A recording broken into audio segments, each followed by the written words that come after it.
નમસ્કાર નમસ્કાર નમસ્કાર વિદ્યાર્થી મિત્રો, સ્વાગત છે આપ સર્વ વિદ્યાર્થી મિત્રોનું તમારી પોતાની YouTube channel ocean coaching classes એટલે કે ઓશિયન જ્ઞાન લાઈવમાં. વિદ્યાર્થી મિત્રો, આજે આપણે અભ્યાસ કરવાના છે ધોરણ 9, જેની અંદર સામાજિક વિજ્ઞાન વિષય અને સામાજિક વિજ્ઞાન વિષયની અંદર આપણે વિકાસ પરીક્ષા લક્ષી અસાઇનમેન્ટ જે છે તેનું સંપૂર્ણ સોલ્યુશન, એ પણ સંપૂર્ણ સમજૂતી સાથે. યસ વિદ્યાર્થી મિત્રો, તો જોડાયેલા રહેજો આપણી સાથે. બરાબર છે. મળીએ છીએ આપણે આ સોલ્યુશનની અંદર, જેની અંદર આજના વિડીયોની અંદર આપણે અભ્યાસ કરવાનો છે વિભાગ બી નો. કયા વિભાગનો? તો કે વિભાગ બી એટલે કે તમારો સેક્શન બી નો. શેનો? Section B. સેક્શન એનું ઓલરેડી આપણે સોલ્યુશન કરી લીધું છે. શું કરી લીધું છે? સોલ્યુશન થઈ ચૂક્યું છે, જેનો વિડીયો છે આપણા યુટ્યુબ ચેનલની અંદર ઓલરેડી મુકાઈ ચૂક્યો છે. આજે આપણે અભ્યાસ કરીશું સેક્શન બી, જેની અંદર પ્રકરણ નંબર 1 ના પ્રશ્નોની આપણે વાત કરીએ તો સૂચના આપેલી છે કે નીચે આપેલા 13 પ્રશ્નોમાંથી કોઈ પણ 9 પ્રશ્નોના માગ્યા મુજબ ઉત્તર લખો. અને ટોટલ 18 ગુણનો આ સેક્શન છે. એમાં 25 નંબરથી ને 37 નંબર સુધીના પ્રશ્ન છે. તમારા 2 ગુણના પ્રશ્ન આવશે. તમારી વાર્ષિક પરીક્ષા એટલે કે જે છેલ્લી પરીક્ષા છે એની અંદર આ રીતે જ તમારું પેપર નીકળશે.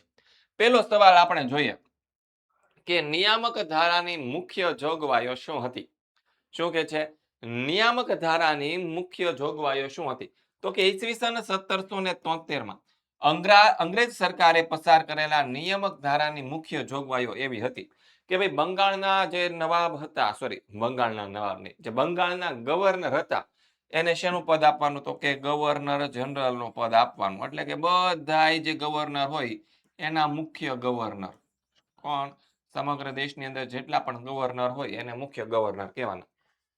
પછી અંગ્રેજ કંપનીના જે વેપારીઓ હતા, કોણ હતા? જે વેપારીઓ હતા, રાજકીય હિતો હતા, એ તેમજ પ્રવૃત્તિઓ જે કંઈ પણ થતી એ ગવર્નર જનરલના સીધા અંકુશ નીચે મૂકવામાં આવ્યા.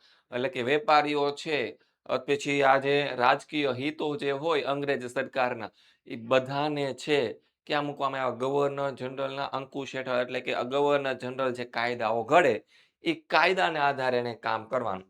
મુંબઈ અને મુંબઈ અને ચેન્નઈના ગવર્નર તથા તેની કાઉન્સિલને ગવર્નર જનરલના સીધા અંકુશ નીચે મૂકવામાં આવ્યા. એટલે કે ગવર્નર જનરલ છે એની નીચે મુંબઈ અને ચેન્નઈના આ જે ગવર્નર જનરલ હતા એની નીચે અને અંડરમાં રાખવામાં આવ્યા. બરાબર છે. ત્યારબાદ બીજો સવાલ જોઈએ કે શબ્દોની સંકલ્પના સ્પષ્ટ કરો. શું કે છે બીજો સવાલ? સંકલ્પના. આવા પ્રશ્ન પણ પૂછાશે, ખાસ યાદ રાખજો. એમાં છે કિલ્લેબંધી. તો કે દુશ્મનોના સંભવિત હુમલા સામે રક્ષણ મેળવવા માટે કોઈ ગામ હોય, કોઈ નગર હોય, કોઈ શહેર હોય કે નવા વસવાટ બનાવવામાં આવે, એની ચારેય બાજુ બાંધવામાં આવતી દિવાલને શું કહેવાય છે? તો કે કિલ્લેબંધી કહેવામાં આવે છે. એટલે કે કોઈ ગામ બનાવ્યું, સરસ મજાનું આવું કે કોઈ ગામ બનાવ્યું, ગામનું નામ આપ્યું ભાઈ રામપુર. હવે આ રામપુર ગામ છે અને ભાઈ બાજુના છે શ્યામપુર નામનું ગામ છે, એ લોકો સાથે છે ભાઈ શું છે? તો કે દુશ્મનાવટ છે. તો શ્યામપુર વાળા ગમે ત્યારે આવીને હુમલો કરીને વયા જાય. તો એનાથી બચવા માટે જે દિવાલ બનાવવામાં આવે ને ગામની ફરતે, એને કહેવાય કિલ્લેબંધી. શું કહેવાય? કિલ્લેબંધી કહેવાય. શું કહેવાય? કિલ્લેબંધી કહેવાય છે. પછી છે બીજો સવાલ, સહાયકારી યોજના. તો સહાયકારી યોજના એટલે શું? તો કે ઉત્તર ભારતમાં અંગ્રેજ કંપનીને સર્વોપરી બનાવવા માટે, કોને?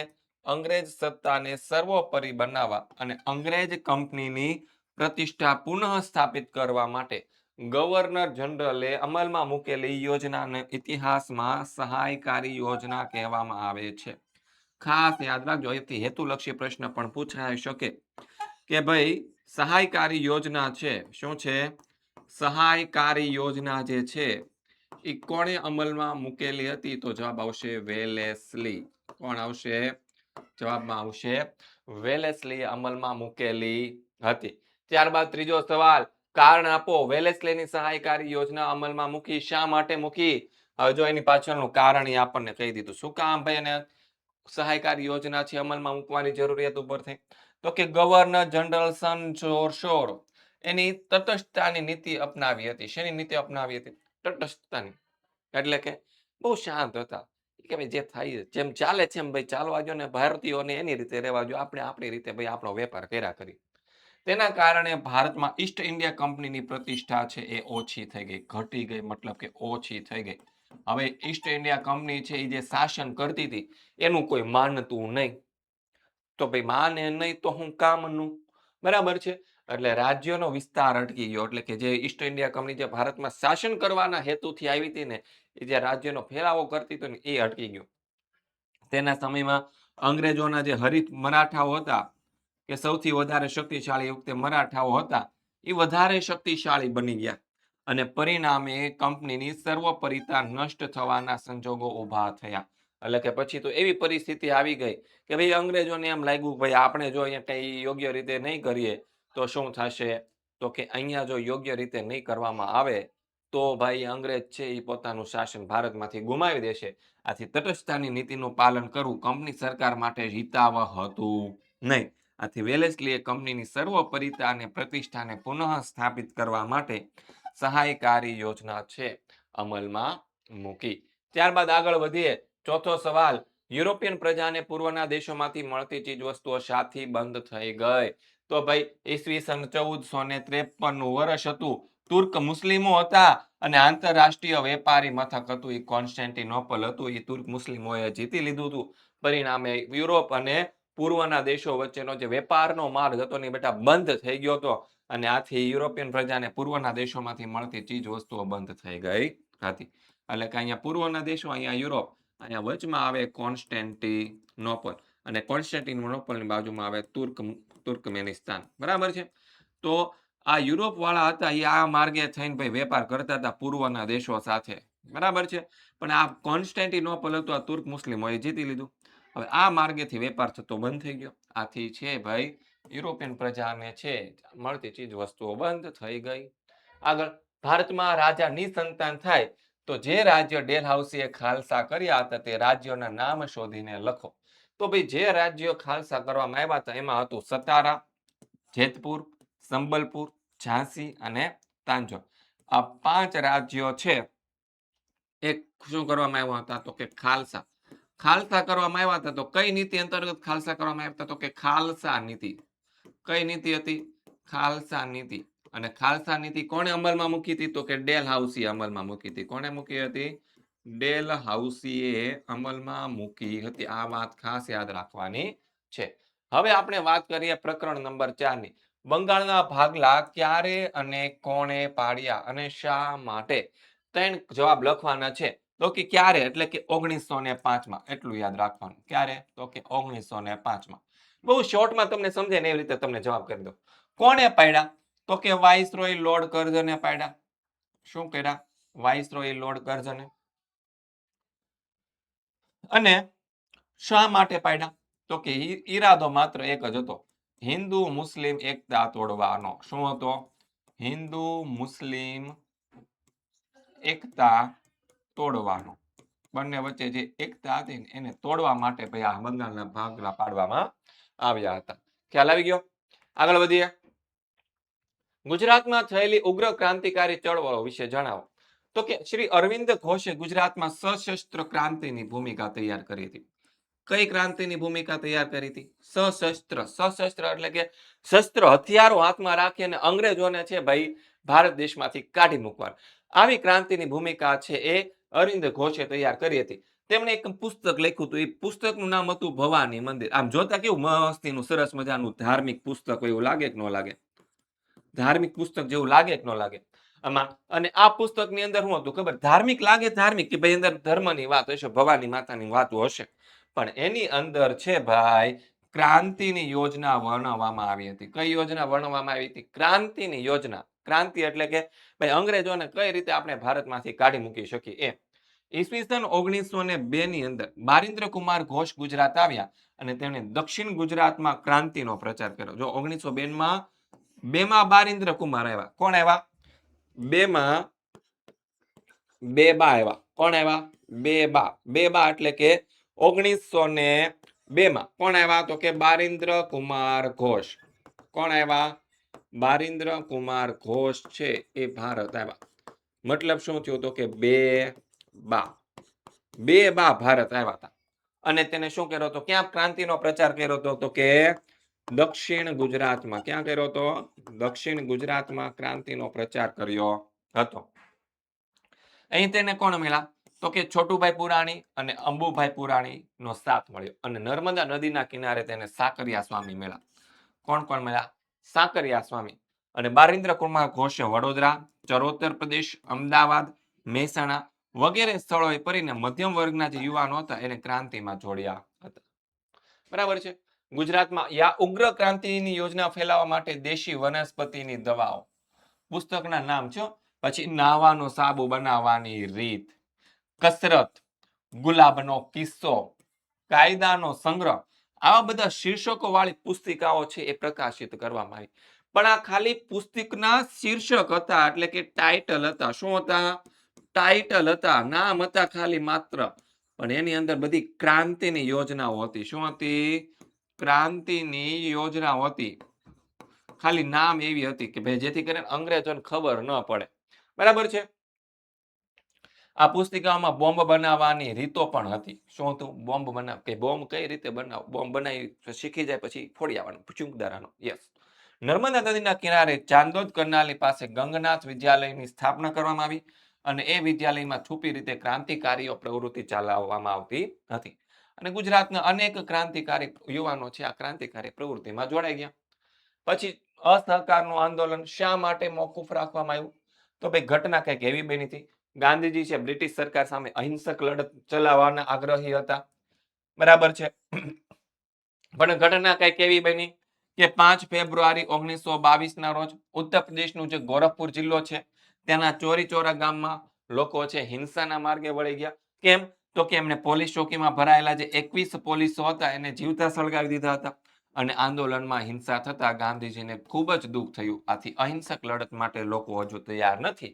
એવું ગાંધીજીને લાગ્યું કે ભાઈ હજી ભાઈ મેં જે લોકોને અહિંસાનો માર્ગ સમજાવ્યો છે એ હજી યોગ્ય છે નહીં. લોકો હજી એને સમજ્યા નથી. આથી ગાંધીજીએ છે અસહકારનું આંદોલન મોકૂફ રાખ્યું.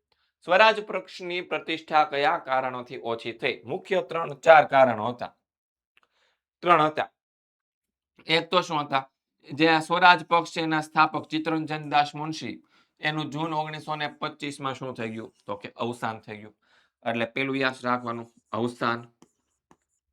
પહેલો મુદ્દો શું યાદ રાખવાનો? કોનું અવસાન થઈ ગયું? તો કે ચિત્તરંજન દાસ મુનશીનું. બરાબર છે. સ્વરાજ પક્ષના કેટલાક સભ્યો અંગ્રેજ સરકારને સહકાર આપવાના હેતુથી. શું છે? બીજો મુદ્દો શું છે? અંગ્રેજ સરકારને શું આપ્યો? તો કે સહકાર આપ્યો.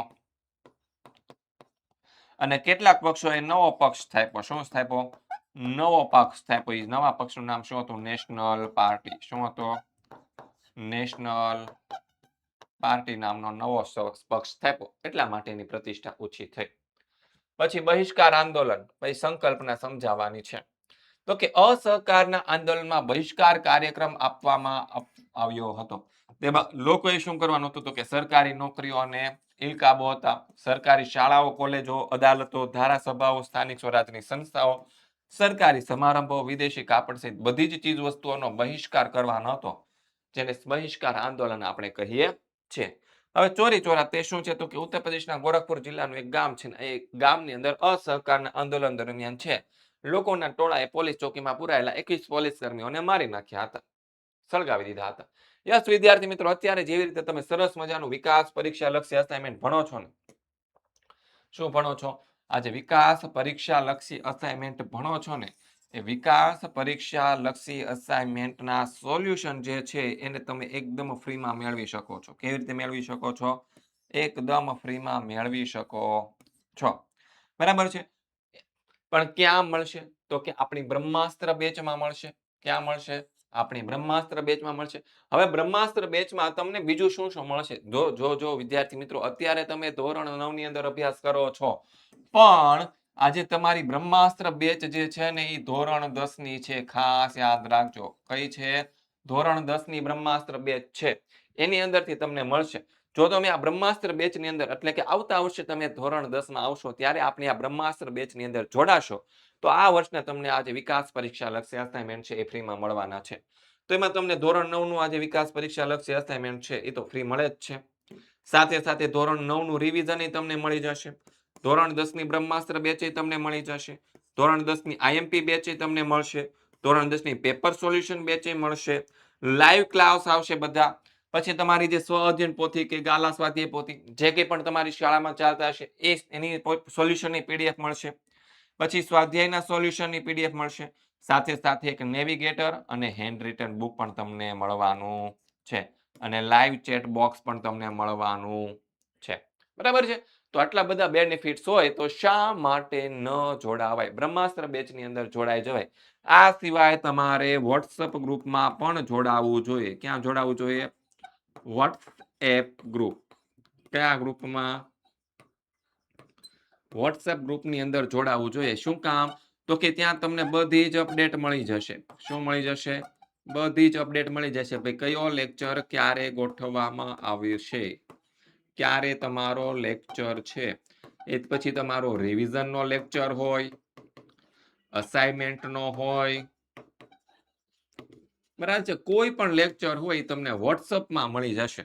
તો વોટ્સઅપ ગ્રુપની અંદર જોઈન થવા માટેની લિંક તમને ડિસ્ક્રિપ્શનમાં આપવામાં આવેલી છે. ક્યાં આપવામાં આવેલી છે? ડિસ્ક્રિપ્શનમાં આપવામાં આવેલી છે. તો ફટાફટ જોઈન્ટ થઈ જાઓ. ફટાફટ શું થઈ જાઓ? જોઈન્ટ થઈ જાઓ. પછી આગળ લાલા લજપતરાયનું અવસાન શાથી થયું?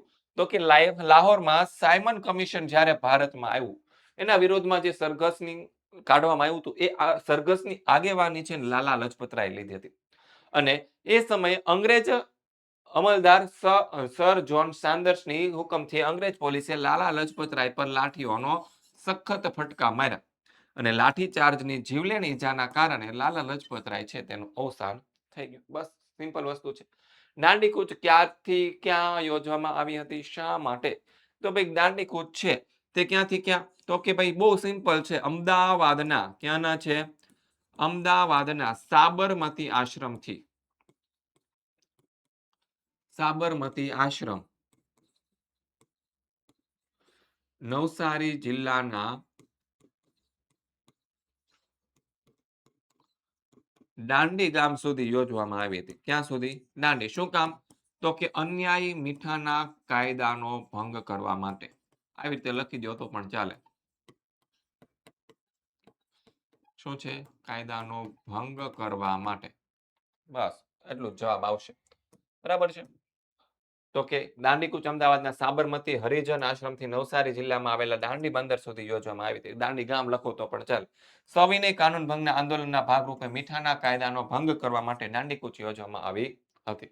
બરાબર છે. બહુ આમ તેમ હોય તમારે તમારા શબ્દમાં જવાબ લખી શકો, કઈ ખોટું પડી શકે નહીં. પછી પારિભાષિક શબ્દો સમજાવો. પેલું છે નહેરુ અહેવાલ. તો કે સાયમન કમિશનનો બહિષ્કાર થતા હિન્દી વજીર બર્કનોડે જણાવ્યું કે હિન્દના નેતાઓ બધા પક્ષોને અનુકૂળ બંધારણ ઘડી આપે તો બ્રિટિશ સરકાર તેનો વિચાર કરશે. એટલે કે જેલું સાયમન કમિશન ભારતમાં આવ્યું હતું ને 7 સભ્યોનું બનેલું જે સાયમન કમિશન હતું. કયું કમિશન હતું? સાયમન કમિશન હતું. બરાબર છે. એ સાયમન કમિશનનો ભારતીય લોકોએ શું કર્યો હતો? તો કે વિરોધ કર્યો હતો. શું કર્યો હતો? વિરોધ કર્યો હતો. અને વિરોધ કરવાથી સાયમન કમિશન કેવું ગયું? તો કે નિષ્ફળ ગયું. હવે આ જે સાયમન કમિશન જે નિષ્ફળ ગયું એટલે એ સમયે ભારતના ગવર્નર જનરલ હતા એનું નામ હતું બર્કનહેડ. કોણ હતા? તો કે બર્કનોડ. કોણ હતા? બર્કનોડ હતા. તો એ બર્કનોડ હતા એને જણાવ્યું કે ભાઈ તમે સાયમન કમિશન તો તમને યોગ્ય લાગતું નથી. તો એક કામ કરો તમે લોકો છે ને જાતે કરીને ભાઈ એક નવું તમારું એક શું કરો? તો કે એક અનુકૂળ બંધારણ પણ ઘડી આપો. શું કરી આપો? અનુકૂળ બંધારણ છે એ તમે ઘડી આપો કે જે ભારત દેશના જે તમામ પક્ષો છે, મુસ્લિમ લીગ હોય, એ ભારતીય કોંગ્રેસ હોય, બરાબર, જેટલા પણ પક્ષો છે બધાને અનુકૂળ હોય એવું ઘડી આપો. અને એ જે આહવાન કરવામાં આવ્યું એનો પડકાર સમજી હિન્દી રાષ્ટ્રીય મહાસભાએ મોતીલાલ નહેરુના પ્રમુખ પદે છે નહેરુ કમિટીની રચના કરી. કયા કમિટીની? મોતીલાલ નહેરુના આગેવાની હેઠળ નહેરુ કમિટીની રચના કરી અને આ કમિટીએ બંધારણ અંગે જે અહેવાલ આપ્યો તે નહેરુ અહેવાલ તરીકે ઓળખાય છે. પછી ગોળમેજી પરિષદો.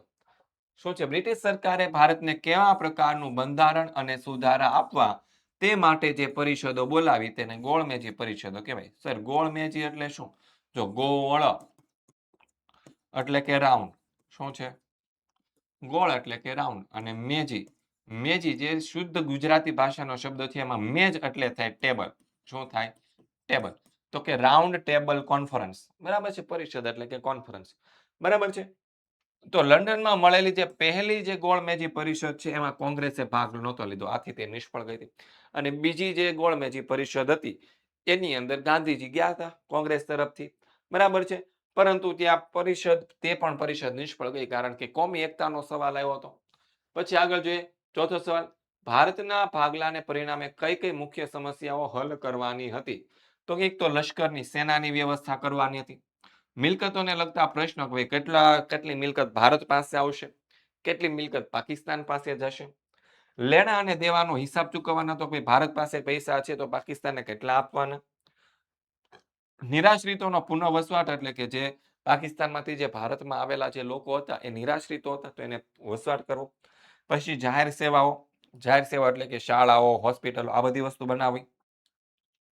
પછી એની અંદર અધિકારીઓ, વહીવટી તંત્રની વ્યવસ્થા કરવી, ભારતની પૂર્વ અને પશ્ચિમ બાજુએ નવું જે પાકિસ્તાન રચાયું હતું એની સાથે આંતરરાષ્ટ્રીય સરહદો નક્કી કરવી અને નદીઓના જળની વહેંચણી કરવી. આવા બધા પ્રશ્નો છે તે હતા. કારણ આપો, ભારતના લોકોએ સાયમન કમિશનનો બહિષ્કાર શા માટે કર્યો? તો કે 1919ના મોન્ટફોર્ડ મોન્ટેગ્યુ ચેમ્સફોર્ડ સુધારાનો અમલનો અભ્યાસ કરી ભારતના વહીવટી તંત્રમાં નવા સુધારાઓને ભલામણ કરવા નવેમ્બર 1927માં બ્રિટિશ સરકારે સર જ્હોન સાયમનના અધ્યક્ષપદે સાયમન કમિશનની નિમણૂક કરી હતી. એ કમિશન બ્રિટિશ પાર્લામેન્ટના 7 સભ્યોનું બનેલું હતું અને એ બધા જ સભ્યો અંગ્રેજો હતા.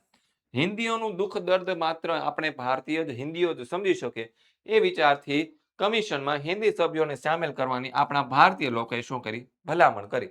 પણ અંગ્રેજ સરકારે એ ભલામણને સ્વીકારી નહીં અને સાયમન કમિશનમાં એક પણ ભારતીય સભ્યને સ્થાન આપવામાં આવ્યું નહોતું. તેથી ભારતના લોકોએ સાયમન કમિશનનો બહિષ્કાર કર્યો અને પછી તે નિષ્ફળ ગયું. હવે પ્રકરણ નંબર આપણે 6 ની વાત કરીએ કે દ્વિતીય વિશ્વયુદ્ધ પછી મહાસત્તા વચ્ચેના સંબંધમાં શાથી તણાવપૂર્ણ બન્યા. તો કે દ્વિતીય વિશ્વયુદ્ધ પછી અસ્તિત્વમાં આવેલી પરસ્પર વિરોધી વિચારસરણીઓ વાળી બે મહાસત્તાઓ હતી. એક હતી અમેરિકા અને બીજું હતું સોવિયત યુનિયન, જેને આપણે સોવિયત યુનિયન રશિયા તરીકે ઓળખીએ છીએ. અને સમગ્ર વિશ્વ પર પ્રભુત્વ સ્થાપવાની તીવ્ર સ્પર્ધા શરૂ થઈ ગઈ. શું થઈ ગઈ? તીવ્ર સ્પર્ધા શરૂ થઈ ગઈ. અમે ભાઈ સમગ્ર વિશ્વ પર અમે સત્તા સ્થાપીશું. હવે એમાં થયું એવું કે બંને દેશોને એકબીજા ઉપર શંકા કુશંકા થઈ અને અવિશ્વાસ થયો. અને જન્મેલું જે આ શંકા કુશંકા અને અવિશ્વાસથી જે ભય, ડર જે થયો એના કારણે મહાસત્તાએ પોતાના લશ્કરી જૂથો બનાવ્યા. શું બનાવ્યા? લશ્કરી જૂથો. અને વિશ્વના મોટા ભાગના દેશો છે એક યા બીજા લશ્કરી જૂથમાં છે એ જોડાવા લાગ્યા. અને વિશ્વના બે સત્તા જૂથો અને લશ્કરી જૂથથી વહેંચાઈ ગયું અને સત્તાનું અમેરિકા અને રશિયા આવા બે ધ્રુવમાં કેન્દ્રીકરણ થઈ ગયું. પછી વિશ્વના જે નવા આઝાદ થતા જે દેશો હતા એ કાં તો અમેરિકા તરફ જોડાય કાં તો રશિયા તરફ જોડાય, એટલે બે ભાગ પડી ગયા વિશ્વના અને પાછું ત્રીજો વિશ્વયુદ્ધ જેવી ઘટના ઊભી થઈ. અને દ્વિતીય વિશ્વયુદ્ધના અંતે જગતમાં એકલું અમેરિકા જ અણુબોમ્બ જેવું વિનાશ. ઓકે, આગળ વધીએ. પરમાણુ બિન પ્રસાર સંધિ એટલે શું? ભારતે તેના પર કેમ હસ્તાક્ષર કર્યો નથી? તો કે જગતની પરમાણુ સત્તાઓએ પરમાણુ શસ્ત્ર અને પ્રક્ષેપાસ્ત્રનો ફેલાવો જગતના અન્ય દેશોમાં થતો અટકાવવા માટે ઘડેલી સંધિ પર પરમાણુ બિન પ્રસાર સંધિ તરીકે ઓળખાય છે. પરંતુ પરમાણુ બિન પ્રસાર સંધિ પરમાણુ શસ્ત્રો અને પ્રક્ષેપાસ્ત્ર ધરાવતા મુખ્યત્વે અમેરિકા અને સોવિયત યુનિયન દેશો પર કોઈ નિયંત્રણ મુકતી નથી. તેઓ તેમના શસ્ત્રોમાં વધારો કરી શકે છે, પરંતુ શસ્ત્રો ઉત્પાદન પર તેઓ અન્ય દેશ પર કડક નિયંત્રણો મૂકી શકે છે. શું છે? જગતની પરમાણુ સત્તાઓ હતી, ટોટલ 5 સત્તાઓ, બરાબર છે.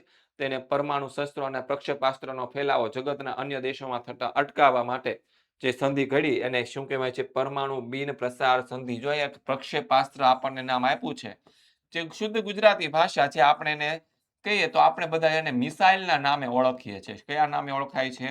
મિસાઇલના નામે ઓળખાય, જેને આપણે મિસાઇલ કહીએ તે, બરાબર છે. તો પરમાણુ બિન પ્રસાર સંધિ તરીકે ઓળખાય છે.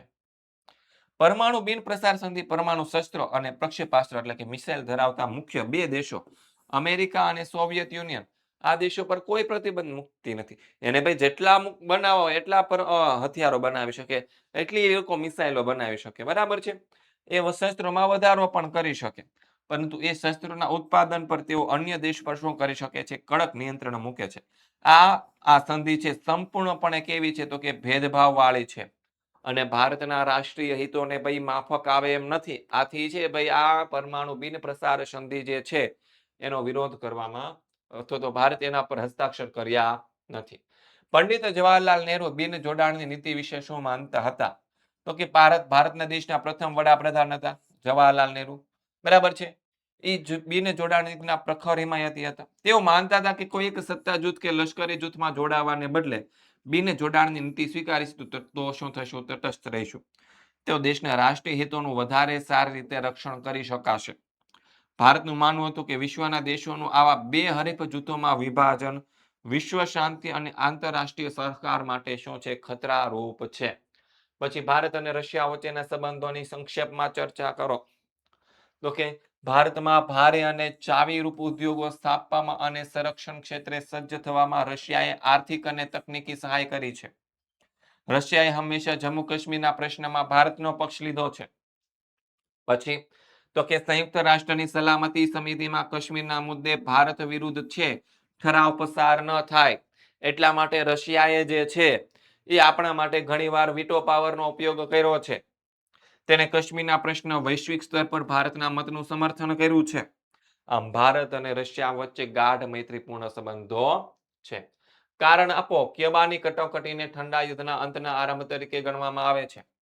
તો કે ઈસવીસન 1961-62 દરમિયાન અમેરિકાએ તેની દક્ષિણ પશ્ચિમે આવેલા સામ્યવાદી દેશ ક્યુબાની નાકાબંધી જાહેર કરી. અમેરિકાના સંભવિત લશ્કરી આક્રમણ સામે ક્યુબાની સલામતી માટેના સોવિયત યુનિયનને પરમાણુ શસ્ત્રોથી સજ્જ મિસાઇલો ભરેલા વહાણો કેરેબિયન સમુદ્ર તરફ રવાના કર્યા. વિશ્વની બંને મહાસત્તાઓએ એકબીજા પર પરમાણુ શસ્ત્રોનો ઉપયોગ કરવાની ધમકીઓ આપી.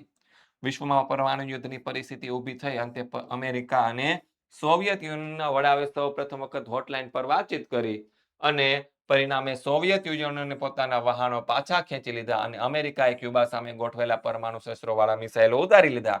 પરિણામે બંને દેશો વચ્ચે જે યુદ્ધની ઘટના હતી એ ટળી ગઈ. આ ઘટનાને ક્યુબાની કટોકટી તરીકે ઓળખવામાં આવે છે. અને ક્યુબાની કટોકટીની આ ઘટના વેળા બંને મહાસત્તાઓએ સંભવિતપણે સંદેશાની સૌપ્રથમ આપલે કરી હતી અને બંને મહાસત્તાઓ વચ્ચે ગેરસમજણ દૂર થવાનો માર્ગ મોકળો બન્યો અને ક્યુબાની કટોકટીને શું કહેવાય છે? ઠંડા યુદ્ધના અંતના આરંભ તરીકે ઓળખવામાં આવે છે. વિદ્યાર્થી મિત્રો, તમારા માટે ખાસ વાત કે હાલમાં તમે ધોરણ 9 ની અંદર અભ્યાસ કરો છો. કયા ધોરણમાં અભ્યાસ કરો છો? 9મા ધોરણની અંદર અભ્યાસ કરો છો. અને 9મા ધોરણના વિદ્યાર્થીઓ માટે બ્રહ્માસ્ત્ર બેચ, એટલે કે હાલમાં 9મામાં હોય પણ આવતા વર્ષે તમે 10મા ધોરણમાં આવશો એના માટે આપણે બ્રહ્માસ્ત્ર બેચ લોન્ચ કરેલી છે. ને બ્રહ્માસ્ત્ર બેચ જે છે એ આવતા વર્ષે 10મા ધોરણ માટે તમારે ખૂબ જ ઉપયોગી થવાનું છે. તો એમાં અત્યારથી જ જોડાઈ જજો. શું કરજો? આજથી જ જોડાઈ જજો. હા, ઘણી બધી નવી ઓફરો ચાલી રહી છે તમારા માટે, બરાબર છે. શિવરાત્રીની ઓફર હતી, બરાબર છે. એવી હોળીની ઓફર આવશે, બરાબર છે. તો આમાં જોડાઈ જજો, ડિસ્કાઉન્ટ મળતા રહેશે તમને, બરાબર છે.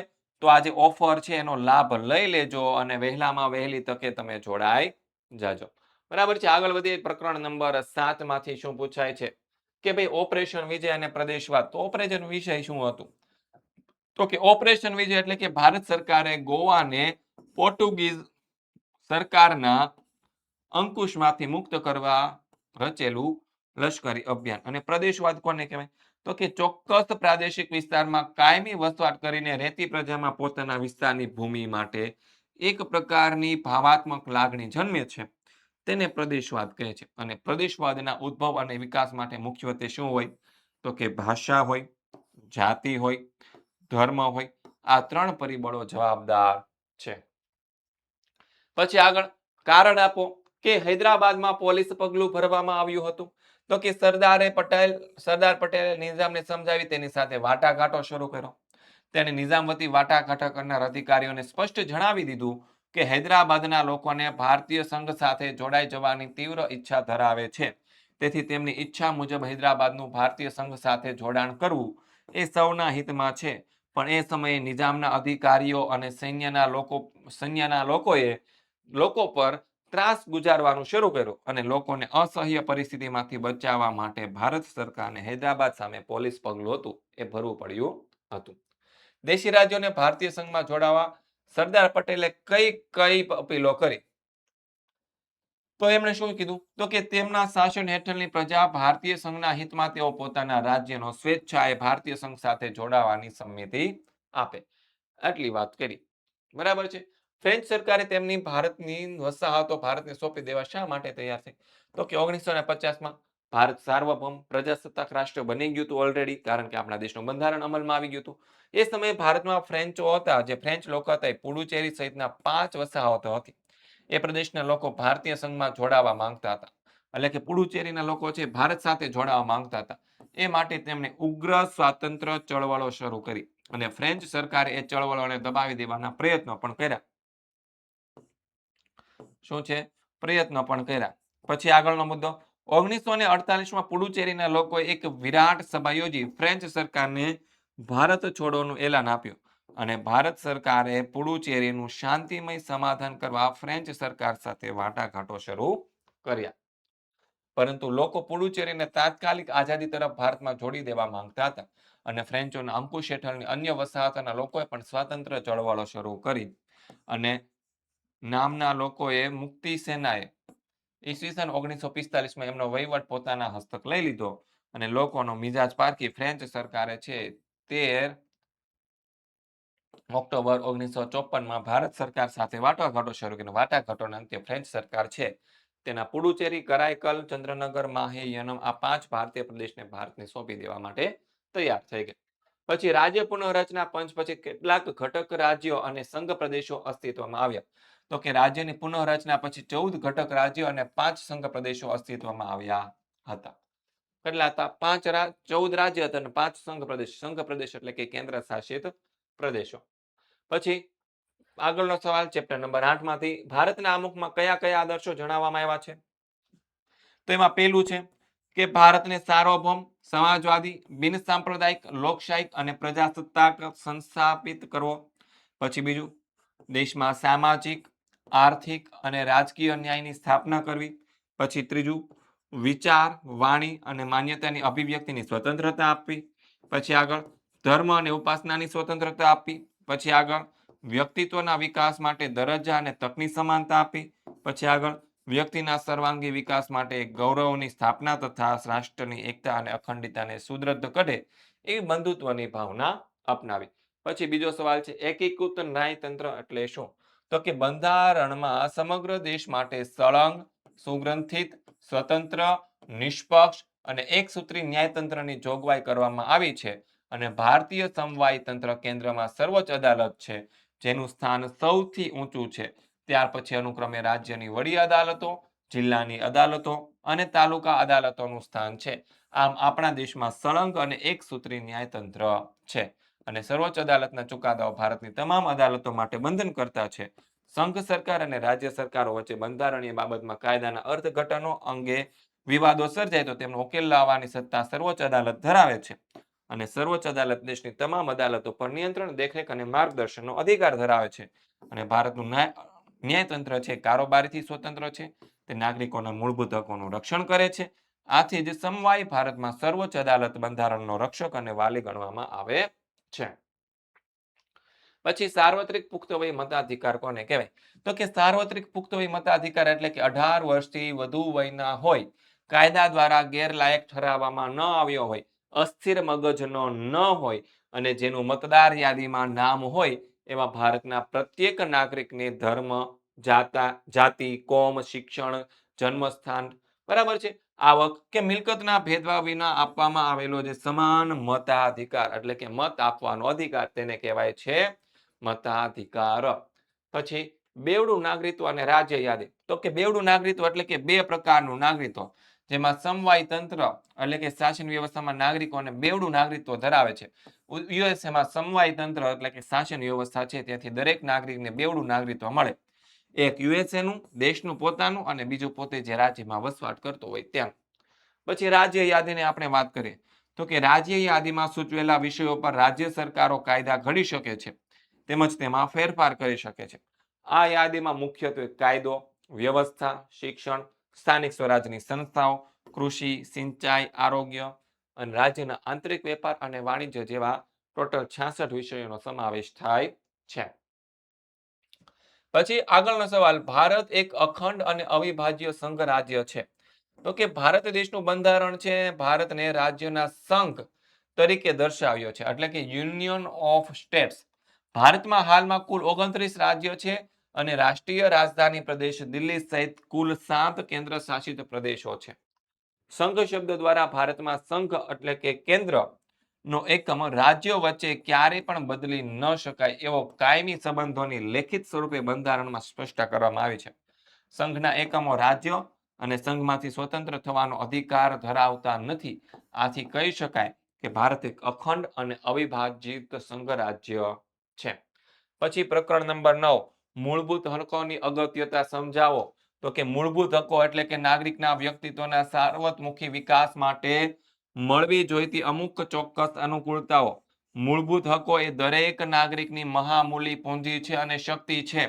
તેમના દ્વારા નાગરિક સર્વાંગી પ્રગતિ અને વ્યક્તિત્વનો વિકાસ સાધી શકે છે. સરળ, સ્વસ્થ, સમજદારીભર્યું અને સમૃદ્ધ જીવન જીવવા માટે મૂળભૂત હકો અનિવાર્ય છે. નાગરિકોના મૂળભૂત હકોનું રક્ષણ એ બીજી રીતે લોકશાહીનું જ રક્ષણ છે. જે સરકાર નાગરિકોને પાયાના હકો ગણતા મૂળભૂત હકો આપે તેને લોકશાહી કહી શકાય. આમ મૂળભૂત હકોમાં લોકશાહીની ભાવના રહેલી હોવાથી તેમનું અસાધારણ મહત્વ છે. પછી આગળ જોઈએ, નિવારક અટકાયત પ્રતિબંધિત વિશે લખો. તો કે રાજ્ય સરકારને ખાતરી થાય કે એક વ્યક્તિ કોઈ ગુનાહિત કૃત્ય કે પ્રવૃત્તિ કરવાની છે તો સાવચેતીના પગલા રૂપે તેની નિવારક અટકાયત ધારા હેઠળ ધરપકડ કરી શકાય છે. અને નિવારક ધારાનો મુખ્ય હેતુ શું છે? અટકાયતીને તેના સંભવિત ગુનાહિત કૃત્ય માટે શિક્ષા કરવાનો નથી, પરંતુ તેને રાજ્ય, સમાજ કે કોઈ વ્યક્તિની વિરુદ્ધ ગુનાહિત કૃત્ય કરતા અટકાવવાનો છે. આ ધારા અન્વયે જે વ્યક્તિને અટકાયત કરવામાં આવ્યો છે તેને 3 માસ કરતા વધારે સમય સુધી અટકાયતમાં રાખી શકાતી નથી અને વડી અદાલતના ન્યાયાધીશ કે સલાહકાર બોર્ડના અભિપ્રાયના આધારે અટકાયતનો હુકમ રદ પણ કરી શકાય છે. તમારી પડોશમાં એક કુટુંબ છે તે બૌદ્ધ ધર્મનું પાલન કરે છે. હવે તે હિન્દુ ધર્મ સ્વીકારવા ઈચ્છે છે તો તે કુટુંબને તમે શું માર્ગદર્શન આપશો? જો મારા પડોશમાં કોઈ કુટુંબ રહેતું હોય અને બૌદ્ધ ધર્મનું પાલન કરે છે અને હવે એને હિન્દુ ધર્મ સ્વીકારવા ઈચ્છે છે તો હું તેમને સમજદારીપૂર્વક શાંતિથી નિર્ણય લેવા માટે માર્ગદર્શન આપું. ધર્મ બદલવો એક વ્યક્તિગત અને આધ્યાત્મિક નિર્ણય છે. તેથી કોઈ દબાણ કે ભાવનામાં આવીને નહીં, પરંતુ યોગ્ય વિચાર અને જ્ઞાન સાથે નિર્ણય લેવો જોઈએ. તેમને હિન્દુ ધર્મના સિદ્ધાંતો, ગ્રંથો જેમ કે ભગવદ્ ગીતા તેમજ તેની પૂજા પદ્ધતિ, સંસ્કારો વિશે પણ માહિતી આપવાની સલાહ આપું છું. સાથે જરૂર હોય તો જાણકાર પૂજારી અથવા તો ધાર્મિક સંસ્થાઓ પાસેથી માર્ગદર્શન લેવું અને કાનૂની પ્રક્રિયા વિશે પણ જાણવું જરૂરી છે. સૌથી મહત્વની વાત એ છે કે કોઈ પણ ધર્મ પ્રત્યે માન સન્માન રાખવો અને શાંતિ અને સહિષ્ણુતાથી આગળ વધવું જોઈએ. ત્યારબાદ આગળ વધીએ. કારણ આપો. બાળ મજૂરી એ સજાપાત્ર ગુનો છે. તો કે શોષણ વિરોધી હકથી દરેક નાગરિકને શોષણ વિરુદ્ધ રક્ષણ આપવામાં આવ્યું છે. આ હક દ્વારા બાળ મજૂરી પર કાયદાથી પ્રતિબંધ મૂકવામાં આવ્યો છે. આ હક મુજબ છે 14 વર્ષથી નીચેની ઉંમરના જે બાળકો હોય એ જોખમ ભરેલા સ્થળોએ નોકરી રાખવાની મનાઈ ફરમાવવામાં આવી છે. તે બાળ મજૂરી છે, સજાપાત્ર ગુનો છે. ત્યારબાદ આગળ કારણ આપો. માર્ગદર્શક સિદ્ધાંતો દેશના શાસનના પાયારૂપ સિદ્ધાંતો છે. તો કે દેશમાં સામાજિક, આર્થિક અને રાજકીય ન્યાય પર આધારિત સમાજ વ્યવસ્થા સ્થાપવી એ રાજ્ય નીતિના માર્ગદર્શક સિદ્ધાંતોનો મુખ્ય ધ્યેય છે. દેશમાં સામાજિક અને આર્થિક લોકશાહી સ્થાપવા માટે રાજ્ય સનિષ્ઠ પ્રયાસો કરે એવો માર્ગદર્શન આદેશ આ સિદ્ધાંતો દ્વારા આપવામાં આવ્યો છે અને આ સિદ્ધાંતોએ કલ્યાણકારી સમાજ રચનાનું નિર્માણ કરવાની રૂપરેખા દોરી છે, આપવામાં આવી છે અને સરકારે તેની સત્તાનો ઉપયોગ કયા હેતુઓ માટે કરવામાં આવ્યો છે તેની આ સિદ્ધાંતો સતત યાદ આપે છે. આ દ્રષ્ટિએ તે શાસન સત્તાના આધારરૂપ સિદ્ધાંતો છે. તેથી જ ભારતના બંધારણના ઘડવૈયા ડોક્ટર બાબા સાહેબ આંબેડકર કહે છે કે રાજ્ય નીતિના માર્ગદર્શક સિદ્ધાંતો દેશની શાસન વ્યવસ્થાના પાયારૂપ સિદ્ધાંતો છે. અને વિદ્યાર્થી મિત્રો આજે તમારે વિકાસ પરીક્ષા લક્ષી જે અસાઇનમેન્ટ છે એ વિકાસ પરીક્ષા અસાઇનમેન્ટનું જે સોલ્યુશન છે એની સોલ્યુશનની પીડીએફ છે તમને ફ્રીમાં મળશે. પણ ક્યારે ફ્રીમાં મળશે? જો તમે આપણી ધોરણ 10ની બ્રહ્માસ્ત્ર બેચની અંદર જોડાઈ જશો તો. કઈ બેચમાં? ધોરણ 10ની બ્રહ્માસ્ત્ર બેચમાં જોડાશો તો. હવે એ બ્રહ્માસ્ત્ર બેચમાં તમને મળશે શું? તો કે ધોરણ 9 જે અત્યારે તમે અસાઇનમેન્ટ જોવો છો એનું ફ્રી સોલ્યુશન મળશે. ધોરણ 9 નું રિવિઝન તમને મળશે. પછી તમે જ્યારે 9મું પૂરું કરીને 10મા ધોરણમાં આવશો ત્યારે બ્રહ્માસ્ત્ર બેચ તમને મળશે ધોરણ 10ની. ધોરણ 10ની આઈએમપી બેચ મળશે. ધોરણ 10ની પેપર સોલ્યુશન બેચ મળશે. એની અંદર આ બધા જ બેચની જે બેચો છે એના તમને લાઈવ ક્લાસીસ મળશે. સ્વાધ્યાય પોથી અથવા તો સ્વાધ્યાય પોથીના સોલ્યુશન પીડી ફ્રીમાં મળશે. તમારી સ્વાધ્યાય છે એના સોલ્યુશન ફ્રીમાં મળશે. નેવિગેટર અને હેન્ડ રિટન બુક અને લાઈવ ચેટ બોક્સ આ બધી જ વસ્તુ તમને ફ્રીમાં મળવામાં આવશે. તો અત્યારે જ આપણે આ બ્રહ્માસ્ત્ર બેચની અંદર જોડાઈ જાઓ. લિંક તમને નીચે ડિસ્ક્રિપ્શનમાંથી મળી જશે. સત્તા વિશ્લેષણનો સિદ્ધાંત એટલે શું? તો કે સત્તા વિશ્લેષણનો સિદ્ધાંત એટલે કે સત્તાઓને એકબીજાથી અલગ રાખવાનો સિદ્ધાંત. આ સિદ્ધાંત અનુસાર કાયદા ઘડવાની સત્તા છે એ ધારાસભાને આપવામાં આવી છે. કાયદો અમલ કરવાની સત્તા કારોબારીને અને કાયદા પ્રમાણે ન્યાય આપવાની સત્તા છે એ ન્યાયતંત્રને સોંપવામાં આવી છે. અને સરકારનો વહીવટ સરળ અને કાર્યક્ષમ બને એ માટે સત્તાનું વિશ્લેષણ કરવું જરૂરી છે. રાજ્યસભાના સભ્યોની પસંદગી કઈ રીતે થાય? તો કે રાજ્યસભા સંસદનું ઉપલું ગૃહ છે. તે રાજ્યનું પ્રતિનિધિત્વ ધરાવે છે. તો હવે ત્યાં કઈ રીતે થાય? તો કે 30 વર્ષ કે તેથી વધુ ઉંમર ધરાવતો કોઈ પણ ભારતીય નાગરિક છે એ રાજ્યસભાના સભ્ય તરીકે ઉમેદવારી નોંધાવી શકે છે. તે માનસિક રીતે અસ્થિર અથવા તો નાદાર મગજનો ન હોવો જોઈએ. રાજ્યસભાના સભ્યોની ચૂંટણી છે આડકતરી રીતે થાય છે. તેની કુલ સભ્ય સંખ્યા 250ની છે. તેમાંથી 238 સભ્યોની ચૂંટણી પ્રત્યેક રાજ્યોની અને સંઘ પ્રદેશની વિધાનસભાના સભ્યો તેમની વસ્તીના ધોરણે કરે અને બાકીના 12 સભ્યો છે તે રાષ્ટ્રપ્રમુખ કરે. બે સાહિત્ય હોય, વિજ્ઞાન હોય, કલા હોય, શિક્ષણ હોય, સમાજ સેવા હોય, રમતગમત હોય, સાંસ્કૃતિક પ્રવૃત્તિઓ હોય, આ બધા ક્ષેત્રની અંદર વિશિષ્ટ અને અલગ પ્રતિભા ધરાવતા લોકો હોય તેની નિમણૂક રાષ્ટ્રપતિ કરે છે. આગળનો સવાલ જોઈએ કે 26 જાન્યુઆરીનો દિવસ હતો. હેમંત તેના દાદા જોડે બેસીને ટીવી જોઈ રહ્યો હતો. દાદાએ હેમંતને પૂછ્યું કે ટીવીમાં કોણ ક્યાંથી પ્રવચન કરી રહ્યા છે? તેમના જેવું બનવું હોય તો કઈ કઈ લાયકાતો હોવી જોઈએ? તો 26 જાન્યુઆરીનો દિવસ હતો ને હેમંત તેના દાદા સાથે ટીવી જોતો હતો અને ટીવીમાં ભારતના વડાપ્રધાન હતા. નવી દિલ્હી સ્થિત લાલ કિલ્લા પરથી દેશોએ સંબોધન કરી રહ્યા હતા. દાદાએ હેમંતને સમજાવ્યું કે તેમના જેવું બનવા માટે મહેનતુ, દેશપ્રેમી, ઈમાનદાર અને જવાબદાર બનવું જરૂરી છે. સાથે સાથે ઊંચું શિક્ષણ, સારો સ્વભાવ, નેતૃત્વ ક્ષમતા અને સંવિધાન પ્રત્યે માન સન્માન હોવું જોઈએ. દેશ સેવા કરવાની ભાવના અને સારા ચરિત્રથી જ કોઈ વ્યક્તિ આવા ઊંચા પદ સુધી પહોંચી શકે છે. પછી આગળ ચોથો સવાલ, કારણ આપો. ભારતીય સંસદ દ્વિગૃહી છે. તો કે ભારતની સંસદ બે ગૃહની બનેલી છે, નીચલું ગૃહ અને ઉપલું ગૃહ. નીચલું ગૃહ લોકસભાના નામે ઓળખાય, તે પ્રજા દ્વારા સીધા ચૂંટાયેલા પ્રતિનિધિનું બનેલું છે. અને ઉપલું ગૃહ રાજ્યસભાના નામે ઓળખાય, તે રાજ્યનું પ્રતિનિધિત્વ ધરાવે છે. પછી આગળ પાંચમો સવાલ, કારણ આપો. સ્વતંત્ર, નિષ્પક્ષ ન્યાયતંત્ર લોકશાહીની આધારશિલા છે. તો કે ન્યાયાધીશો નિર્ભય અને પક્ષપાત વિના તટસ્થ રીતે ન્યાય આપી શકે એ માટે ભારતીય સંઘ સરકારમાં ન્યાયતંત્રને ધારાસભા અને કારોબારીથી સ્વતંત્ર રાખવામાં આવ્યું છે. તે લોકશાહીનું મહત્વનું લક્ષણ છે. બરાબર છે. તો આપણે વોટ્સઅપ ગ્રુપની આપણે વાત કરી લઈએ. શેની વાત કરી લઈએ? વોટ્સઅપ ગ્રુપની વાત કરીએ તો વોટ્સઅપ ગ્રુપમાં જોડાવા માટેની લિંક છે તમને નીચે ડિસ્ક્રિપ્શનમાં આપવામાં આવેલી છે. જેની અંદર તમે ધોરણ 10ના વોટ્સઅપ ગ્રુપની અંદર જોડાઈ જાજો, જેથી કરીને આવતા વર્ષે તમે જ્યારે ધોરણ 10ની અંદર આવો ત્યારે ધોરણ 10ના તમને અપડેટ મળતા રહેશે. શું મળતું રહેશે? અપડેટ્સ મળતા રહેશે.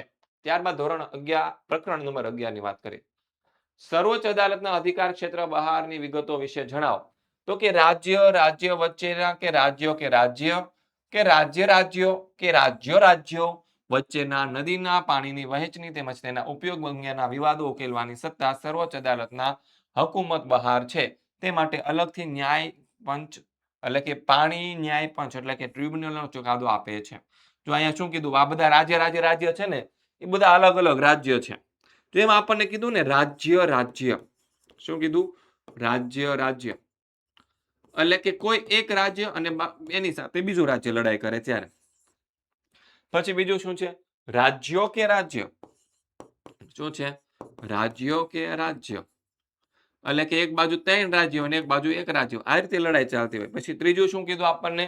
રાજ્ય કે રાજ્ય. શું છે? રાજ્ય કે રાજ્ય. આગળની સાઈડ એક રાજ્ય એની સામે બીજા 3 રાજ્યો લડતા હોય, અથવા તો રાજ્ય કીધા. શું કીધા? રાજ્ય. હા, તો ભાઈ 3 રાજ્યો આમને સામને લડતા હોય. આવું તો ઘણી બધી પોસિબિલિટી છે, બરાબર છે. એને ચુકાદો આપવાનો એ છે ન્યાયતંત્રની બહારની વસ્તુ છે.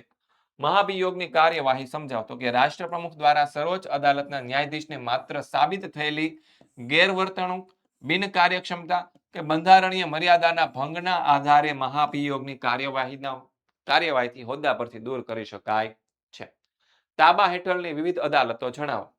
તો કે રાજ્યની વડી અદાલતની હુકુમતમાં રહેલી અને તેના અંકુશ નીચે કામ કરતી તાબાની અદાલતમાં રાજ્યની તમામ જિલ્લા અદાલતો આવે. તાલુકા અદાલતોનો સમાવેશ થાય છે અને દરેક જિલ્લામાં ફોજદારી અને દીવાની અદાલતો હોય છે. ફોજદારી અદાલતમાં તેની હુકુમત નીચે પ્રથમ વર્ગના ન્યાયાધીશ અને દ્વિતીય વર્ગના ન્યાયાધીશની અદાલતો હોય. મામલતદાર અને એક્ઝિક્યુટિવ મેજિસ્ટ્રેટ કોર્ટ હોય. આ ઉપરાંત તાબાની અદાલતમાં fast track court, POTA court, small cause court, family court, labour court, tribunal એટલે કે ખાસ અદાલતો પણ હોય છે. પછી આગળ સર્વોચ્ચ અદાલત બંધારણ અને નાગરિકના મૂળભૂત હકોનો રક્ષક વાલી છે. વિધાન સમજાવો. તો કે દેશની સરકાર બંધારણ અનુસાર કાર્ય કરે છે કે નહીં અને નાગરિકોના મૂળભૂત હકોનું રક્ષણ થાય છે કે નહીં તે જોવાનું કાર્ય સર્વોચ્ચ અદાલતનું છે. તેથી તે બંધારણ અને નાગરિકોના હકોનો મૂળભૂત રક્ષક અને તે વાલી પણ છે. પછી આગળ પાંચમું, કારણ આપો. લોક અદાલતો આકર્ષણનું કેન્દ્ર બની છે. શું કામ? તો કે સ્થાનિક કક્ષાએ સમાજની જે ગરીબ અને શોષિત લોકોને સરળ રીતે, ઝડપી અને સસ્તો ન્યાય મળે એ હેતુથી લોક અદાલતોનું આયોજન કરવામાં આવ્યું છે. લોક અદાલતમાં સ્થળ પર જ બંને પક્ષો વચ્ચે સમાધાન કરાવવામાં આવે છે. અહીં બંને પક્ષોનું હિત અને માન જળવાય છે. બંને પક્ષોમાં કોઈની જીત કે કોઈની હાર હોતી નથી. વર્ષોથી વિલંબમાં પડેલા કેસોનો ઝડપી અને બિન ખર્ચાળ નિકાલ થાય છે. વળી લોક અદાલતો ચુકાદાને કાનૂની પીઠબળ પણ પૂરું પાડવામાં આવ્યું છે. આ બધા કારણોથી લોક અદાલતો છે એ આકર્ષણનું કેન્દ્ર બન્યું છે. હવે જોઈએ પ્રકરણ નંબર 13 કે ભારતનું પૂર્વ ગોળાર્ધમાં મોકાનું સ્થાન છે સાથી. તો કે ભારત છે એ દક્ષિણ એશિયાની મધ્યમાં હિન્દ મહાસાગરના શીર્ષ સ્થાન પર છે. આ કારણે પ્રાચીન કાળથી ભારત માટે એશિયાના દેશો અને પૂર્વ આફ્રિકા સાથે સમુદ્ર માર્ગે ઘનિષ્ઠ સંબંધો શક્ય બન્યા છે. પછી સુએઝ નહેર બંધાયા પછી ભારતના યુરોપ અને અમેરિકાના દેશો સાથેના સંબંધો પણ ઘણો વિકાસ થયો છે. પૂર્વ અને દક્ષિણ પૂર્વ એશિયા અને ઓસ્ટ્રેલિયાથી સુએઝ માર્ગે યુરોપ અને અમેરિકા જતા દરિયાઈ માર્ગો અને હવાઈ માર્ગો ભારત પરથી કે ભારત પાસેથી જ પસાર થાય એ દ્રષ્ટિએ ભારતનું પૂર્વ ગોળાર્ધમાં મોકાનું સ્થાન છે. પછી ભારતીય સંસ્કૃતિનું સમન્વય તીર્થ બન્યું છે. સમજાવો. તો કે બધા ધર્મ, જાતિઓ, પ્રજા પ્રત્યે સમભાવ એ ભારતીય સંસ્કૃતિનું આગવું લક્ષણ છે. આથી કોઈ પણ ધર્મ પાળતી પ્રજા કે જાતિ માટે ભારતની મૈત્રીના દ્વાર છે એ ખુલ્લા રાખીને સૌને આવકાર્યા છે. અને ભારતીય સંસ્કૃતિ દેહ, હિન્દુ, બૌદ્ધ, જૈન, શીખ, મુસ્લિમ, પારસી, ખ્રિસ્તી વગેરે પ્રજાની સંસ્કૃતિનો સુભગ સમન્વયમાંથી ઘડાયો છે. અને ભારતીય સંસ્કૃતિમાં સમન્વયકારી ભાવના રહેલી છે. તેથી ભારતીય સંસ્કૃતિમાં જગતની ભિન્ન ભિન્ન પ્રજાના સાંસ્કૃતિક તત્વોનું સંયોજન જોવા મળે છે. ભારત પરિણામે ભારતીય સંસ્કૃતિનું સમન્વયનું તીર્થ બન્યું છે. પછી આગળ વધીએ. ત્રીજો સવાલ, મૃદાવરણીય પ્લેટો કેટલી છે ને કઈ કઈ જણાવો. તો કે મુખ્ય 7 પ્લેટો છે. પેસિફિક પ્લેટ, ઉત્તર અમેરિકન પ્લેટ, દક્ષિણ American plate, Eurasian plate, African plate, Indo Australian plate અને એન્ટાર્કટિકન પ્લેટ. ટોટલ 7 પ્લેટો છે. ભારત વૈવિધ્યસભર ભૂપૃષ્ઠ સાથી ધરાવે છે. તો કે ઉત્તર ભારતમાં નિક્ષેપિત અને રૂપાંતરિત ખડકોથી બનેલી ઊંચી વિશાળ પર્વતમાળા આવેલી છે. તેમાં ઊંચા પર્વત શિખરો છે, ઉચ્ચ પ્રદેશો, સાંકડી અને ઊંડી ખીણો, ઘાટ વગેરે આવેલા છે. પછી ઉત્તરનું મેદાન સિંધુ, ગંગા અને બ્રહ્મપુત્ર જેવી મોટી નદીઓએ કાપનું મેદાન પાથરીને બનાવેલું છે. તેની દક્ષિણે આવેલો ભારતનો બાકીનો ભાગ ભારતીય દ્વીપકલ્પ કહેવાય. અને દક્ષિણનો દ્વીપકલ્પ એ ઉચ્ચ પ્રદેશ અગ્નિકૃત અને રૂપાંતરિત ખડકોનો બનેલો છે. તે દેશની પ્રાચીનતમ ભૂભાગ છે. તેમાં પ્રાચીન પર્વત શ્રેણીના અવશિષ્ટ ભાગો અને કપાયેલા ઉચ્ચ પ્રદેશો છે અને ભારત અને પશ્ચિમ કિનારે તટીય મેદાનો છે. ઉપર દર્શાવેલા ભૂ સ્વરૂપોના વૈવિધ્ય ના આધારે કહી શકાય કે ભારત છે એ વૈવિધ્યસભર ભૂપૃષ્ઠ ધરાવે છે. પછી આગળ નીચેના શબ્દોની સંકલ્પનાઓ સમજાવો. ગોળાર્ધ અને પ્રમાણ સમય. તો કે ગોળાર્ધ તો કે વિષુવવૃત્ત પૃથ્વીના જે બે સરખા ભાગ પાડે છે, વિભાજન કરે છે, તેનો દરેક ભાગ પૃથ્વીનો ગોળાર્ધ કહેવાય.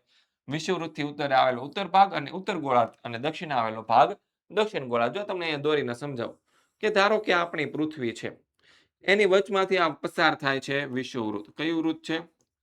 વિષુવવૃત્ત. હવે આ વિષુવવૃત્ત છે ત્યાંથી પૃથ્વીના બે ભાગ પડે, એક આ ઉપરનો અને આ નીચેનો. બરાબર છે. ઉપરનો ભાગ એટલે કે ઉત્તર ગોળાર્ધ, આને શું કહેવાય? ઉત્તર ગોળાર્ધ કહેવાય. અને નીચેનો ભાગ જે છે એને આપણે કહીએ છીએ દક્ષિણ ગોળાર્ધ. શું કહેવાય છે? ગોળાર્ધ એટલે કે અડધો ભાગ.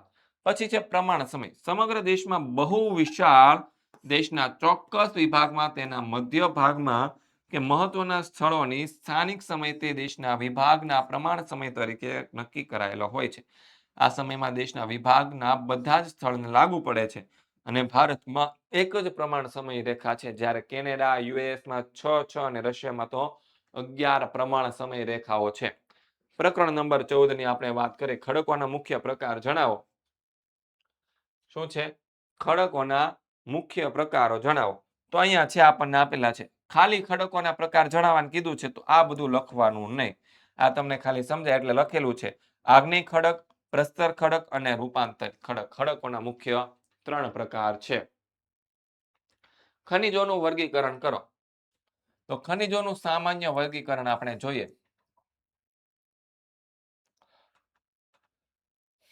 તો કે પેલું છે ધાતુમય ખનિજો. તેની અંદર પાછા ઘણા બધા ભાગ પડે. પેલું છે કિંમતી ધાતુમય ખનિજો, જેની અંદર સોનું, રૂપું, લેટિન આ બધા વસ્તુ આવે. પછી હલકી ધાતુમય ખનિજોમાં આવશે મેગ્નેશિયમ, બોક્સાઇટ, ટિટાનિયમ વગેરે. પછી સામાન્ય ઉપયોગમાં લેવાતા ખનિજોમાં આવશે લોખંડ, તાંબુ, સીસુ, જસટ, કલાઈ, નિકલ વગેરે. પછી મિશ્ર ધાતુના રૂપે વપરાતા ખનિજોમાં આવશે ક્રોમિયમ, મેંગેનીઝ, ટંગસ્ટન, વેનેડિયમ. હવે આગળ જોઈએ તો કે અધાતુમય ખનિજમાં ચૂનાનો પથ્થર આવશે, ચોક, એમ્બેસ્ટોટ, અબ્રક, ફ્લોસ્પાર, જીપ્સમ, ગંધક, હીરા. અને પછી છે સંચાલન શક્તિમાં ઉપયોગમાં લેવાતા ખનિજો, જેમાં આવશે કોલસો, ખનિજ તેલ, કુદરતી વાયુ, યુરેનિયમ, થોરિયમ આ બધા. પછી આગળ વધીએ. આપેલ ખડકોનું વર્ગીકરણ નીચે આપેલા કોષ્ટક પ્રમાણે કરો. તો કે આગ્નેય ખડકોમાં આવશે ગ્રેનાઇટ અને બેસાલ્ટ, અને પ્રસ્તર ખડકમાં આવશે કોલસો અને ચિરોડી. પછી મેદાની ઓકે પશ્ચિમ તટનું મેદાન અને પૂર્વ તટનું મેદાન. તો કયા કયા તટ ક્યાં આવે? તો કે પશ્ચિમ તટના મેદાનમાં આવશે કોંકણ અને મલબાર તટ, અને જ્યારે પૂર્વના તટીય મેદાનમાં આવશે કોરોમંડલ તટ અને ઉત્તર સિરકાર તટ. સંકલ્પના છે નિક્ષેપણ. તો કે નદી હોય, હિમ નદી હોય, પવન હોય, દરિયાના મોજા જેવા ઘસારાના પરિબળો દ્વારા થતો કાપ માટીનો પથરાટ નિક્ષેપણ કહેવાય.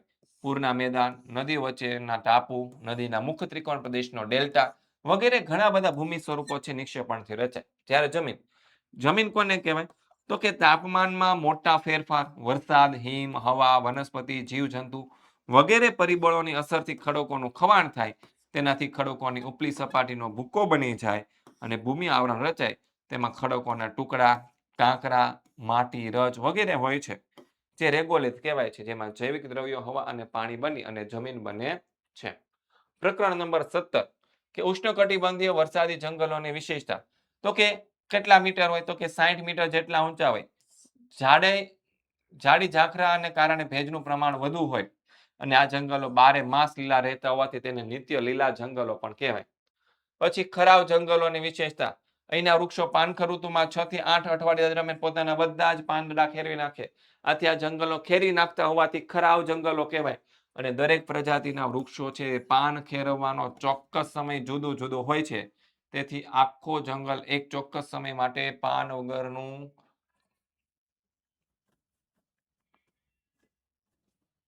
બરાબર છે. અહીંયા સુધી હોય, આ કઈ છે નહીં. પછી આગળ ત્રીજું, ઉષ્ણકટિબંધીય કાંટાળા જંગલો વિશે માહિતી આપો. તો કે આ વનસ્પતિના મૂળ લાંબા, ઊંડા અને પાણી મેળવવા માટે વર્તુળોની ત્રિજ્યાની જેમ ચારે તરફ ફેલાયેલા હોય. તેમના પાન નાના હોય જેથી લાંબી સૂકું ઋતુમાં તેનું બાષ્પ નિકાસની ક્રિયા કેવી થાય? મંદ થાય. અહીંના જંગલમાં વૃક્ષો છૂટા છવાયા હોય છે. શંકુદ્રુમ જંગલોની વિશેષતાઓ તો કે વૃક્ષો શંકુ આકાર ધરાવે. વૃક્ષોની ડાળી નીચે તરફ ઢળતી. કેમ? તો કે હિમવર્ષા થાય ત્યારે વૃક્ષો છે એ પડતો બરફ છે સહેલાઈથી જમીન પર સરકી જાય.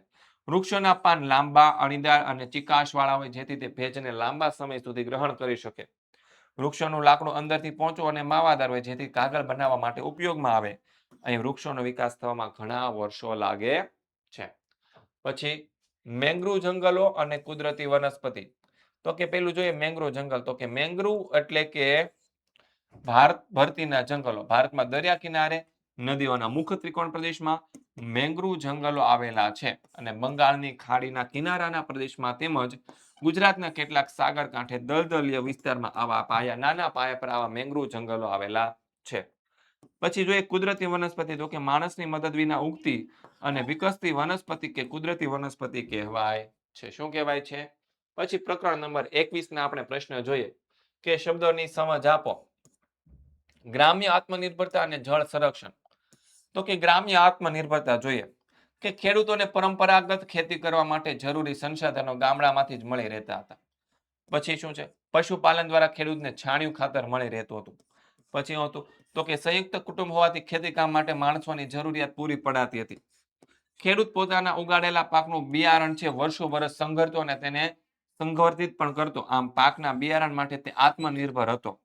પછી ગામમાં બધા જ વર્ગો વિનિમય પ્રથા દ્વારા વસ્તુઓની આપ-લે કરતા. તેથી ગ્રામજનોને જીવન જરૂરિયાતની વસ્તુઓ છે એ ગામડામાંથી સરળ રીતે મળી રહેતી હતી. ઉપરયુક્ત કારણોને લીધે કહી શકાય કે પ્રાચીન ગ્રામ્ય અર્થવ્યવસ્થા કેવી હતી? તો કે આત્મનિર્ભર હતી. હવે જોઈએ જળ સંરક્ષણ. યોગ્ય આયોજનના અભાવે આપણે જરૂરિયાત કરતા વધારે પાણીનો ઉપયોગ કરીએ છીએ. તેમજ જરૂરિયાત મુજબ યોગ્ય સમય અને જગ્યા પર પાણીનો સંગ્રહ કરતા નથી. અને રાસાયણિક ખાતરો, જંતુનાશકો અને પિયત પાણીના વધુ પડતા ઉપયોગને કારણે જમીન ખૂબ જ સખત બને છે. પરિણામે વરસાદનું પાણી ભૂગર્ભમાં ઉતરી શકાતું નથી. વળી જમીન સરળ સમથળ ન હોવાથી વરસાદનું ઘણું બધું પાણી ખેતરમાંથી વહી જાય છે. આજે ભૂગર્ભ જળ ખૂબ ઊંડા ગયા છે. તેમજ જળ પ્રદૂષણની સમસ્યા વિકટ બની છે. આ પરિસરમાં જળ સંરક્ષણ અનિવાર્ય બન્યું છે. પછી બીજો કારણ આપો. ખેડૂતોના જીવન પરિવર્તન માટે પ્રાકૃતિક ખેતી ખૂબ જ મહત્વનો ભાગ ભજવે છે. તો ખેડૂતને જગતનો તાત કહેવામાં આવે છે અને જગતનો તાત એટલે કે પિતા પાકોનું વધારે ઉત્પાદન લેવાની ઘેલછા રાસાયણિક ખેતી કરીને જરૂરિયાત કરતા વધારે ખર્ચ કરે છે અને પરિણામે ખેતીમાંથી ઓછું વળતર મળે છે અને પસ્તાવો અનુભવે છે. જ્યારે પ્રાકૃતિક ખેતી કરવાથી ખેડૂતોનું શોષણ બંધ થાય છે. ખેતીની આ પદ્ધતિથી ઉત્પન્ન કરેલા ઉત્પાદિત ખેત પેદાશો સાત્વિક હોવાથી તેનો ખોરાકમાં ઉપયોગ કરવાથી માનવીય તંદુરસ્તી પણ સારી બને છે. જો ખેડૂત પ્રાકૃતિક ખેતી કરશે તો ઓછા ખર્ચને લીધે નફાનું પ્રમાણ વધતા તેઓ આર્થિક દ્રષ્ટિએ સમૃદ્ધ બનશે અને પ્રાકૃતિક ખેતી ને કારણે સુખી સમૃદ્ધ બનતા ખેડૂતના જીવનમાં નોંધપાત્ર પરિવર્તન આવશે. આમ ખેડૂતના જીવનમાં પરિવર્તન લાવવા માટે પ્રાકૃતિક ખેતી છે એ ખૂબ જ અનિવાર્ય છે. માનવીના તંદુરસ્ત સ્વાસ્થ્ય માટે પ્રાકૃતિક ખેતી લાભદાયક છે. કેમ? તો કે આજે આપણા દેશમાં લોકો કેન્સર, ડાયાબિટીસ, બ્લડ પ્રેશર, હૃદય રોગ જેવા જીવલેણ રોગોથી પીડાય છે. આજે એકલા કેન્સરના રોગથી દરરોજ હજારો માણસો મૃત્યુ પામી રહ્યા છે. દેશમાં અનેક નાની મોટી બીમારીઓ ઝડપથી ફેલાવા માટે રાસાયણિક ખોરાક જ કારણભૂત છે. આથી દીર્ઘાયુ અને તંદુરસ્ત જીવન જીવવા માટે પ્રાકૃતિક ખેતી દ્વારા ઉત્પાદિત ખડકોમાંથી બનાવેલો ખોરાક જ એકમાત્ર વિકલ્પ છે. પછી ચોથો સવાલ, ભારતીય સંસ્કૃતિને ઋષિ સંસ્કૃતિ પણ કેમ કહેવાય છે? તો જવાબ આવશે પ્રારંભિક જીવનમાં માનવી ખોરાકની શોધમાં જંગલમાં ભટકતું જીવન જીવતો હતો. સમય જતા માનવી નદી કિનારે ઝૂંપડીઓ બાંધીને રહેવા લાગ્યો અને ખેતીના વિવિધ પાકો ઉગાડતો થયો. એ અરસામાં ઋષિઓના સંપર્કમાં આવ્યો અને ઋષિઓના પરિશ્રમ અને માર્ગદર્શન તેઓ સમૂહમાં જીવવા લાગ્યો અને સામૂહિક જીવનમાંથી માનવીના જીવનમાં કુટુંબ વ્યવસ્થા અને સમાજ વ્યવસ્થાની રચના થઈ.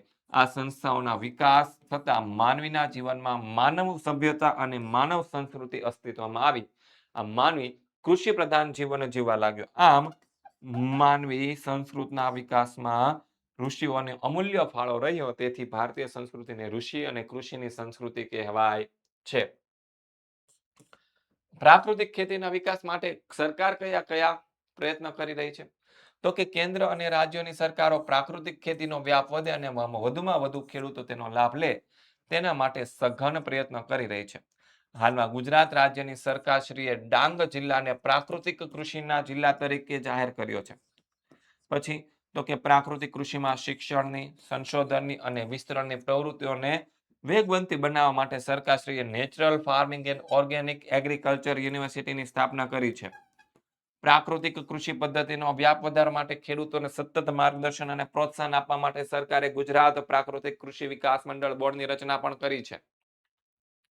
પછી આગળ જોઈએ, વિદ્યાર્થી મિત્રો, તમારા ધોરણના વધારે અપડેટ મેળવવા માટે અને આવનારા તમારા ધોરણ 10ના અપડેટ મેળવવા માટે તમને લિંક નીચે ડિસ્ક્રિપ્શનમાં આપવામાં આવેલી છે.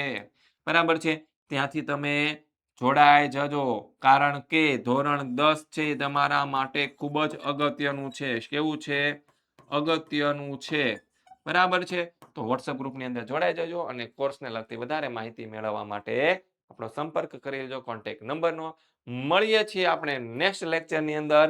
બરાબર છે, ત્યાં સુધી દરેક વિદ્યાર્થી મિત્રો તમને જય હિન્દ, જય ભારત, જય જય ગરવી ગુજરાત.